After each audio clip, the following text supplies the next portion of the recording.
குருப்யோ நமஹ நமோ நமஹ. 10வது செஷன் உங்களை அன்புடன் வரவேற்கிறது. நல்ல மார்க்கத்தில் பயணிச்சுட்டு இருக்கோம்.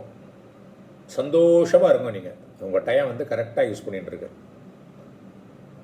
நம்மளுடைய இந்திரியங்கள் இருக்கு இல்லையா, கண், மூக்கு, காது, நாக்கு, தோல், இதெல்லாம் நம்ம எப்படி யூஸ் பண்ணுறோங்கிறது நம்மளுடைய வாழ்க்கையை நிர்ணயிக்கக்கூடியது. இதை க்ளீனாக புரிஞ்சுக்கணும். இப்போது எப்படி யூஸ் பண்ணுறீங்களோ அது இன்னும் வரக்கூடிய டயத்தை நீங்கள் எப்படி அதை எதிர்கொள்ளுவேளுங்கிறது அது டிட்டர்மைன் பண்ணுறது. பிறந்ததுலேருந்து நம்மளுடைய இந்திரியங்களை எப்படி யூஸ் பண்ணணுமோ அதுக்கு தக்கன தான் நம்மளுடைய ஒரு வாழ்க்கையை எதிர்கொள்ளக்கூடிய ஆட்டிடியூட், பெர்செப்ஷன் அதுதான் ஃபார்ம் பண்ணுறது. எப்படி ஒரு விதையை முளைக்க வச்சு தண்ணி விட்டு அது மரமான அப்புறம் அதை வளைக்க முடியாதோ, அதே மாதிரி சின்ன வயசில் கொடி கொடியாக இருந்தால் வளைச்சிடலாமோ, அதை மாதிரி நம்ம குழந்தையிலேருந்து வந்த பழக்க வழக்கங்கள்லாம் இருக்கு இல்லையா, அதுதான் நம்ம வாழ்க்கையை நிர்ணயிக்கிறது. அந்த பழக்க வழக்கங்கள்லேருந்து வெளியில் வர்றது கஷ்டம். அது நிறைய நாள் பழகிட்டோன்னா ரொம்பவே கஷ்டம். பெரிய பெரிய டாக்டர் எப்படியெல்லாம் படிச்சிருக்கான், நல்லா படிச்சிருக்கான். அவனுக்கு சிகரெட் பிடித்தனால என்ன தீங்கு எல்லாம் தெரியும். அதனால் பழக்க தோஷத்தினால அதை விட முடியல. அப்போ ஜஸ்டிஃபை பண்ண ஆரம்பிச்சிருவான். இந்த உடம்பு எப்போது போக வேண்டியதானே அப்படிமா. பழக்கம் வந்துட்டு தான் அப்படித்தான். இந்த முதல் தர ஆரம்பிக்கும் போது நம்மளுக்கு கண்டிப்பாக ஃப்ரீவில் இருக்குது. சிகரெட் குடிக்கணுமா வேண்டாமா, தண்ணி குடிக்கணுமா வேண்டாமா. முதல் தரம் தண்ணி குடிக்க வரோம் சரின்னு சொல்லி குடிச்சிட்டோம்னா அப்புறம் 2ஆம் தரம் 3ஆம் தரம் 4ஆம் தரம் ஆயிடுச்சுன்னா ஒரு 10 தரம் ஆகிடுதுன்னா 11ஆவது நாள் சாய்ஸே கிடையாது. ஏதாவது எக்ஸ்கியூஸ் சொல்லி நல்லா தூக்கம் வரும், உடம்புங்க நல்லது, நல்ல பார்லி வாட்டர் தான் பியர்லாம் குடித்தா ஜஸ்டிஃபை பண்ண ஆரம்பிச்சிடும். அதனால் இப்போ என்ன செய்யும், அந்த டைம் எக்ஸசைஸ் பண்ணுறதுல குறைஞ்சிரும். வீட்டில் இப்போ மனைவி மக்கள் கூட டைம் ஸ்பெண்ட் பண்ணுறதுல குறைஞ்சிரும். அப்புறம் மனைவி மக்கள் கேட்டாக்கா அதை பொய் சொல்ல தோணணும். ஒரு நாள் இன்னொன்று வந்துடும். ஸோ நம்மளுடைய இந்திரியங்களை எப்படி யூஸ் பண்ணுறோங்கிறது நம்மளுக்கு உள்ளுக்குள்ளே ப்ரோக்ராம் க்ரியேட் பண்ணுறது. இந்த ப்ரோக்ராம் என்ன பண்ணுறதுன்னா அடுத்தாப்பில் வரக்கூடிய இன்புட்டை எப்படி ப்ராசஸ் பண்ணணுங்கிறது இந்த ப்ரோக்ராம் டிட்டர்மைன் பண்ணுறது. மனிதனாக பிறந்த நம்மளுக்கு மற்ற மிருகங்களோட என்ன டிஃப்ரென்ஸ்னால் நம்மளுக்கு சாய்ஸ். என்ன இன்புட்டில் நம்ம என்டர்டெயின் பண்ணணும், என்ன இன்புட்டை என்டர்டெயின் பண்ண வேண்டாம், எந்த இன்புட்டில் நம்மளுக்கு இம்பார்ட்டன்ஸ் கொடுக்கணும், எந்த இன்புட்டில் இம்பார்ட்டன்ஸ் கொடுக்க வேண்டாம். அது ஹியூமன் பீயிங்ஸுக்கு நல்ல ஒரு சாய்ஸ் கடவுள் கொடுத்துருக்காரு. அதனால தான் இந்த மனிதனாக பிறந்ததுக்கு நம்ம ரொம்ப சந்தோஷப்படணும்.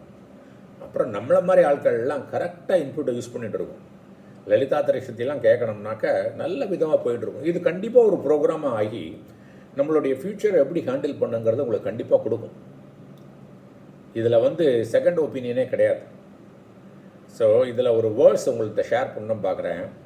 நம்ம என்ன செய்கிறோம், இதை புரியாமல் நம்ம என்ன செய்கிறோம், எனக்கு இன்றைக்கி சனிதாஷம் நடக்கிறது கோல் மேலே போட்டுருவோம். ஏன்னா அது ஒரு சைக்கலாஜிக்கலாக ஒரு கம்ஃபர்ட் கிடைக்கிறது. நம்ம பாஸ்டில் நம்மளுடைய இந்திரியங்களை சரியாக யூஸ் பண்ணாமல் ஒரு பழக்க வழக்கங்களை சரியாக யூஸ் பண்ணிக்காமல் இப்போ வர ப்ராப்ளத்துக்கு நம்ம கோள்களை சொல்லிடுவோம். அது ஒரு சைக்கலாஜிக்கல் கம்ஃபர்ட் கிடைக்கிறது. ஒரு அஸ்ட்ராலஜர்கிட்ட போகிறோம், உடனே அவர் உனக்கு சனிதாஷம் நடக்கிறது, சரி தனிதாசம் நடக்கட்டும். அப்போ அது என்ன பண்ணணும் இப்போவாது, அதுலேருந்து இந்த பாஸ்ட்லேருந்து என்ன கற்றுக்கணும்னாக்கா நான் பண்ணக்கூடிய செயல்கள் தான் அது நான் விதைத்தது தான் என்று மரமாகி பழத்தை கொடுக்கிறது. அப்போ இனிமேல் விதைக்கக்கூடிய விதை எப்படிப்பட்ட விதைக்கணுங்கிறத அறிவை கொடுக்கறது தான். அடிபட்டு கற்றுக்கிறது தப்பே கிடையாது. ஆனால் அந்த கற்றுக்கள் நிறைய நம்ம செயல்பாடு கொண்டு வரணும். திரும்ப அதே தப்பு பண்ணிகிட்டே இருந்தால் திரும்ப அடிபட்டுன்றதான் நம்ம மனிதனாக பிறந்ததுக்கு பயனே கிடையாது. ஸோ நான் எதுக்கு சொல்ல வரேன்னா, நம்மளாம் கிஃப்டட் பீப்புள். நம்ம டயத்தை நம்ம இந்திரியங்களை சரியாக யூஸ் பண்ணுறோம். சுகஸ்ய துகஸ்ய ந கோபி தாத்தா பரோ ததாதி குபுத்திஹி ஏஷா அகம் கரோமி இதி விருதா அபிமானக ஸ்வகர்ம சூத்திர கிரகிதோஹி லோகக. ஸ்வகர்ம சூத்திர கிரகிதோஹி லோகக. நம்மளுடைய கர்மா பண்ணின கர்மாவுக்கு அந்த விளைவுகள் என்னத்தை நீ விதைத்தையோ அதை அறுவடை பண்ணி கொண்டிருக்கிறோம். அப்போ மற்றவாளை குத்தம் சொல்கிறதுக்கு இருக்கா? ஸோ சுக்கமாக இருக்கட்டும் துக்கமாக இருக்கட்டும் வேறு யாராவது கொடுக்க முடியுமா? தீதும் நன்றும் பிறர் தர வாராதானே. அப்போது மற்றவா தர பரோததாத்தி கூபுத்திகி. தப்பான அறிவு தான் மற்றவன் எனக்கு துக்கத்தை விளைய வச்சுட்டான்.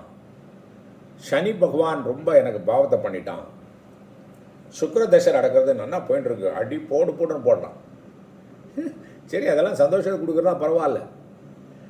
அதுக்காண்டி நான் தான் பண்ணினேன் அகங்காரம் இல்லை. ஒரு காரியமும் நம்ம தனியாக பண்ண முடியாது. நம்ம சாப்பிட்ற சாப்பாடுலேருந்து இப்போ நான் பேசிகிட்டு இருக்கிறதுக்கு எத்தனை மக்கள்களுடைய சகாயத்தினால தான் வருது. ஒரு சாப்பாடு சாப்பிட்றோம், ஒரு விவசாயி வந்து அது நிலைச்சா தானே அதுக்கு தண்ணி ஒரு இடத்துலேருந்து வரணும், அதை எங்கேருந்து கொட்டுறதுக்கு ஒரு டிரான்ஸ்போர்ட் வண்டி இருக்குது, வீட்டில் வந்து குக்கர் வந்து அதில் வைக்கிறதுக்கு குக்கர் பண்ணுறதுக்கு ஒரு ஆள் வண்டி இருக்குது. எவ்வளோ மனிதர்களுடைய செயல்கள்னால தான் நம்மளுக்கு ஒரு சின்ன காரியம் பண்ண முடியாது. இந்த வீடியோ ரெக்கார்டிங் பண்ணுறதுக்கு அவ்வளோ வேண்டி இருக்கு. ஆனால் இந்த ரிசோர்ஸஸை எப்படி ஹார்னஸ் பண்ணுறது, யூட்டிலைஸ் பண்ணுறதுங்கிறது அந்த புத்தி நம்மள்ட்ட தான் இருக்குது. அகங்காரம் வரக்கூடாது, நான் தான் எல்லாம் பண்ணினேங்கிறது தெரியறதுக்கு இவ்வளோ வேண்டியிருக்குங்கிறது தெரியடும். ஆனால் நல்ல விதையை விதைத்தா அது அறுவடை பண்ணுவோம். அறுவடை பண்ண முடியவில்லை என்றால் அதிலிருந்து ஏதாவது கற்றுக்கொள்வோம். மற்றவங்களை பழி சொல்லக்கூடாது. எல்லாம் நம்ம கர்மத்தில் பண்ணினது தான். அந்த கர்மத்தினால்தான் நம்ம அப்போ இந்த கர்மத்திலேருந்து வெளியில் வரத்துக்கு தான் நம்ம யோசிச்சுட்டு இருக்கோம். இப்போ ராம் விக்னேஷ் சேனலில் எது பண்ணிட்டு இருக்கோம்? நம்மளுடைய சொரூபத்தை அடைவதற்கு லலிதா திரிசதி இந்த ஞானத்தை கொடுக்கறது தான் அம்பாள். எதுக்கு இந்த ஸ்லோகத்தை இந்த வேர்ஸை சொன்னேங்கிறது புரிஞ்சிருக்கும். இந்த கந்தர் அலங்காரத்தில் அருணகதியோட பாட்டு கிளீனாக இருக்கு இல்லையா? நாளென் செய்யும் வினைதான் என் செய்யும், என்னை நாடி வந்த கோளன் செய்யும் கொடும் கூற்று என்ன செய்யும். கொடும் கூற்றுனா யமன். யமன் தான் என்ன பண்ண முடியும்? நான் கான்சியஸ்னஸ், நான் அவேர்னஸ், எனக்கு பிறப்பும் கிடையாது இறப்பும் கிடையாது, எப்போ இருக்கக்கூடியவன், என் எட்டர்னல். கொடுங்கூற்று என்ன பண்ண முடியும்? குமரேசன் இரு தாளும் சிலம்பும் சதங்கையும் தண்டையும் ஷண்முகமும் தோளும் கடம்பும் எனக்கு முன்னே வந்து தோன்றினேன். என்னோட இந்திரியங்கள் எல்லாம் கரெக்டாக யூஸ் பண்ணிட்டேன்னாக்க, நல்ல விஷயங்களை கற்றுன்ட்டேன்னாக்க, லலிதா திரிசதி மாதிரி விஷயங்கள்லாம் கேட்டுட்டேன்னா எனக்கு என்ன, எல்லாம் நல்லபடியாக தான் போகும். என் ப்ரோக்ராம் நல்லா இருக்குது, எனக்கு தெரியும் எந்த இன்புட்டை செலக்ட் பண்ணோன்ட்டு, என்னோடய அவுட்புட் நல்லா தான் இருக்கும். கடைசியில் நான் பண்ணக்கூடியவன் ஒன்றும் இல்லை, எல்லாம் அப்பியரன்சஸ் இன் மீ. என்னோடய ஆத்ம ஞானத்தை கிடைச்சிட்டோம்னாக்க பிளிஸ்ஸு தான் என்னோட சொரூபம். என்ன? சத்து சித்து ஆனந்தம். ஆனந்தமாக இருக்கிறது. ஏன் ஆனந்தமாக இருக்கிறதுனால ஆனந்தமாக இருக்கும் அப்படின்னு இந்த வாரம் ஆரம்பிக்கிறதுக்கு முன்னால் இதை ஷேர் பண்ணணும்னு ஆசையாக இருந்தது. நம்ம இந்தியாவில் வந்து பார்த்தோம்னா எவ்வளவு கற்றறிந்தவர்கள், எவ்வளோ விஷயங்கள் கற்றுக்கிறதுக்கு இருக்குது. இருக்கிற டைமும் ஒரு லிமிட்டட். அப்போது அனாவசியமாக டயத்தை வேஸ்ட் பண்ண முடியுமா? அனாவசியமாக டயத்தை வேஸ்ட் பண்ணினா அனாவசியமாக பைசா வேஸ்ட் பண்ணுற மாதிரி தானே. எவ்வளோ கஷ்டப்பட்டு சம்பாதிக்கிறோம், அதை எப்படி அனாவசியமாக வேஸ்ட் பண்ண முடியுமா? அதை மாதிரி தான் இந்த லைஃப்பில் டைமும் லிமிட்டட் டைம். பைசா கொடுத்து டயத்தை வாங்க முடியாது. அப்போ இந்த லிமிட்டட் டயத்தில் நம்ம எப்படி யூஸ் பண்ணணுங்கிறது ரொம்ப இம்பார்ட்டண்ட். ஸோ செஷன் 10க்கு போகலாம். 161லேருந்து 180 வரை நாமாக்களை பார்க்கலாம். ஓம் ஐம் ஹ்ரீம் ஸ்ரீம் ஹகார அர்த்தாயை நமஹா. ஹகாரத்துக்கு மீனிங் அவதான். இப்போ ஹகாரம் வந்து இது ஆகாஷ பீஜம். எல்லாமே எங்கேயுமே இருக்கிறது ஆகாஷம் தானே. அந்த அவேர்னஸ் தான் அவ. ஐம் ஹ்ரீம் ஸ்ரீம் ஐம் ஓம் ஐம் ஹ்ரீம் ஸ்ரீம் ஹம்சகத்தியை நமகா. இந்த ஹம்சக்கு வந்து நிறைய மீனிங் இருக்குது. ஆதிசங்கரோட கமெண்ட்ரிலேயே நிறைய கொடுத்துருக்காரு. அதை கொடுத்துக்க போனோன்னா அதுக்கே நிறைய டைம் ஆகும். ஆனால் மெயினாக உள்ளது எடுத்துன்னு சொல்கிறேன். ஒன்று வந்து ஹம்சம் வந்து அன்னம். ஹம்சகத்தேனா ஒரு மீனிங் எடுத்துக்கலாம். அன்னம் போல் நடப்பவள், அழகாக நடப்பவள், பார்த்து பார்த்து நடப்பவள். நடக்க வந்து ஆச்சாரம், அவளுடைய கான்டாக்டும் நல்லா இருக்கும்னு சொல்லலாம்.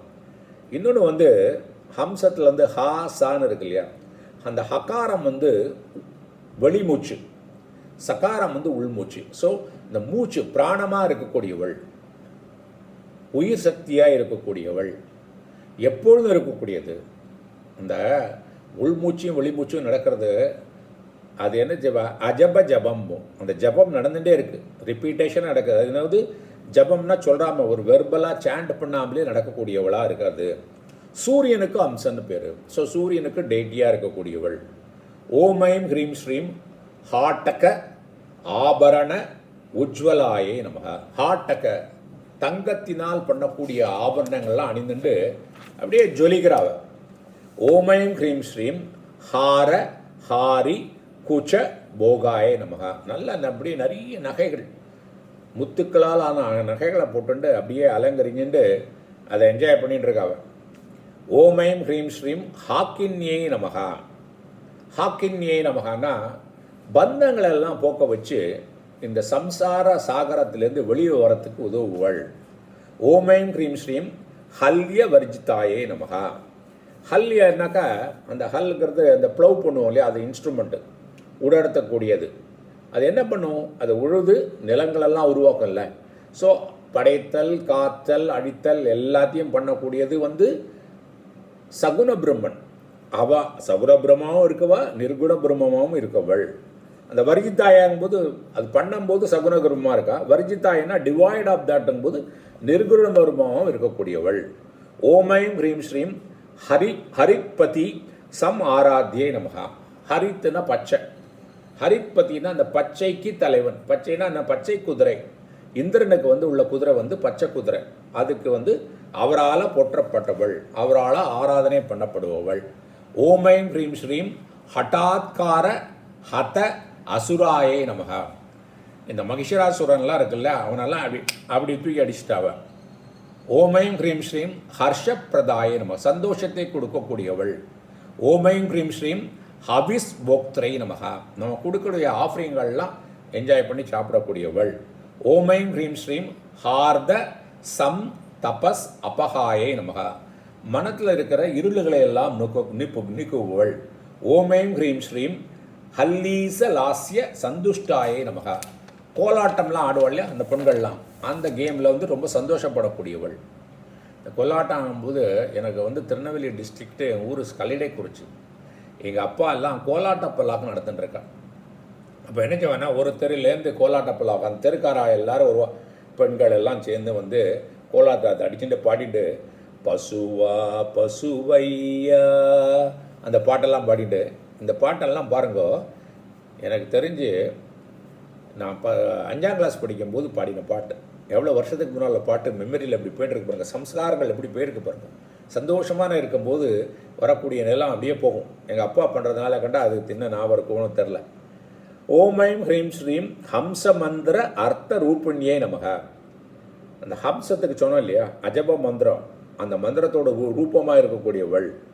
ஓமைம் ஹ்ரீம் ஸ்ரீம் ஹான உபாதான நிர்முக்தாயே நமகா. ஹானன்னாக்கா எதெல்லாம் விளக்க வேண்டுமோ அது. ஸோ எதெல்லாம் ரிஜெக்ஷன் ஆஃப் அன்டிசைரபிள் திங்ஸ். உபாதானா அக்செப்டன்ஸ் ஆஃப் டிசைரபிள் திங்ஸ். அது ரெண்டும் விளக்குவதற்கு கொள்வதற்கு ஒன்றும் இல்லாதவள்னா என்ன, எல்லாத்தையும் சமமாக பார்க்கக்கூடியவள். ஓமைம் ஹ்ரீம் ஸ்ரீம் ஹர்ஷின்யே நமகா, கிவர் ஆஃப் ஆல் ஹாப்பினஸ். ஓமைம் ஹ்ரீம் ஸ்ரீம் ஹரி சோதர்யே நமகா, விஷ்ணுவோடு தங்க. ஓமைம் ஹ்ரீம் ஸ்ரீம் ஹாஹா ஹூ ஹூ முகஸ்துதியாய நமகா. இந்த கந்தர்வர்கள்லாம் அவன் முகத்துக்கு முன்னால் அவ்வளோ அப்படியே யாரெல்லாம் அந்த லீடர், யார் கந்தர்வர்களோட லீடர்லாம், ஹாஹா ஹூ ஹூலாம் அந்த கந்தர்வர்களோட லீடர், அவங்களெல்லாம் அவங்கள ஸ்துதி பண்ணுறவங்க அவளை முன்னாலேயே முகத்துக்கு முன்னால். ஓமைம் ஹ்ரீம் ஸ்ரீம் ஹானி விருத்தி விவர்ஜித்தாய நமகா, பிறப்பிறப்பற்றவள். மாறுதலுக்கு மாறுதலே கிடையாது. நம்ம நார்மல் ஹியூமன் பீயிங் நம்ம இந்த உடம்போடு ஐடென்டிஃபை பண்ணால் இந்த உடம்புக்கு 6 மாறுதல் இருக்குது. என்னெல்லாம் இருக்குது, இந்த உடம்பு இருக்குது, முதல்ல பீயிங்காக இருக்குது, அப்புறம் பிறக்கிறது, வளர்றது, டிரான்ஸ்ஃபார்மேஷன் ஆகிறது, டீகே ஆகிறது, அப்புறம் நாசம் அடைகிறது. இந்த மாதிரி சேஞ்சஸ்லாம் இல்லாதவள். ஓமைம் ஹ்ரீம் ஸ்ரீம் ஹையங்க வீண ஹிருதயாய். அவளுடைய இதயம் வெண்ணெய் போல மிருதுவாகவும் இழகக்கூடிய தன்மையுடையவாகவும் இருக்கிறது. ஓமைம் ஹ்ரீம் ஸ்ரீம் ஹரிகோப அருண அம்சுகாயை நமக.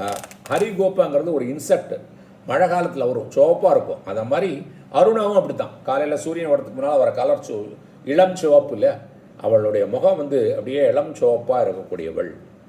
அப்போது இங்கே 150 வரை பார்த்துட்டோம். திரும்ப திரும்ப இந்த சோஸ்திரங்களை ஸ்துதிகளை சொல்லும்போது அதனுடைய பயன்கள் என்ன, ரியல் ப்ராக்டிக்கல் லைஃப்பில் யாருக்கெல்லாம் என்னெல்லாம் நடந்ததெல்லாம் சொல்லிட்டு இந்த மந்திரங்களை அர்த்தத்தை சொல்கிறேன். இந்த மந்திரங்களை மட்டும் அர்த்தத்தை மட்டும் நான் சொல்லலை. இந்த இதில் சொன்னேன் இல்லையா, தீதும் நன்றும் பிறதர வாரா. அது ஏன் சொல்கிறேன்னா, நம்மளே நல்லா இந்த மனிதனுடைய பிறந்ததை இந்த டயத்தை நல்லா யூஸ் பண்ணி, அப்போ நல்லா யூஸ் பண்ணும்போது ஒரு நல்ல பழக்கங்கள் வரும்போது நம்ம வந்து நம்மளுடைய வருங்காலத்தை அதுக்கு இந்த பழக்கங்களுக்கு தகுந்த மாதிரி, இந்த பழக்கங்களை தான் நான் ப்ரோக்ராம் சொல்லியிருக்கேன், அந்த ப்ரோக்ராமுக்கு தகுந்து தான் எதிர்கொள்ளும். ஒரு நல்ல ரிசோர்ஸஸ் இருந்தது, ஒரு படைக்கு போகும்போது நல்ல ஆட்கள்லாம் இருந்தேன்னா அந்த எதிர்ப்படையை எதிர்கொள்வது ஈஸி இல்லை. அப்போ நம்மளுடைய ஒவ்வொரு பழக்கங்களும் ஒரு படை வீரர்கள் மாதிரி தான். அந்த படை வீரர்கள் எவ்வளோ ஸ்ட்ராங்காக இருக்காங்களோ இப்போ எதிரிகளை நம்ம வந்து எதிர்கொள்ள முடியும்ல. இப்போ கோவம், தாப்பம் அப்படி எல்லாம் எதிரிகள் எது வந்தாலும், மனத்தில் எண்ணங்கள் வந்தாலும், இதை மாதிரி நல்ல பழக்கங்கள் மூலமாக எப்படி ஒரு நல்ல ஃபிசிக்கல் ஹெல்த் இருந்ததுன்னா ஒரு கோல்டு கில்டு வந்தால் கூட அதை தாங்க பிடிச்சி அதை அடித்து வரட்டி விடுறது இல்லையா அந்த பாக்டீரியாவை. அப்போ நம்ம என்ன பண்ணிட்டு இருக்கோம்? நல்ல எண்ணங்களையும் நல்ல விதைகளையும் விதைத்து கொண்டு இருக்கிறோம் நண்பர்களே. அதனால் நீங்கள்லாம் நல்ல புண்ணியம் பண்ணியவங்க. இந்த புண்ணியத்தினால இன்னும் மேலும் இது வந்து நல்ல மடங்காக இதாகும், வளரும். இது ஸோ நல்ல மார்க்கத்தில் இருக்கீங்க. இதோட பலன்களை கண்டிப்பாக ரீட் பண்ணுவீங்க.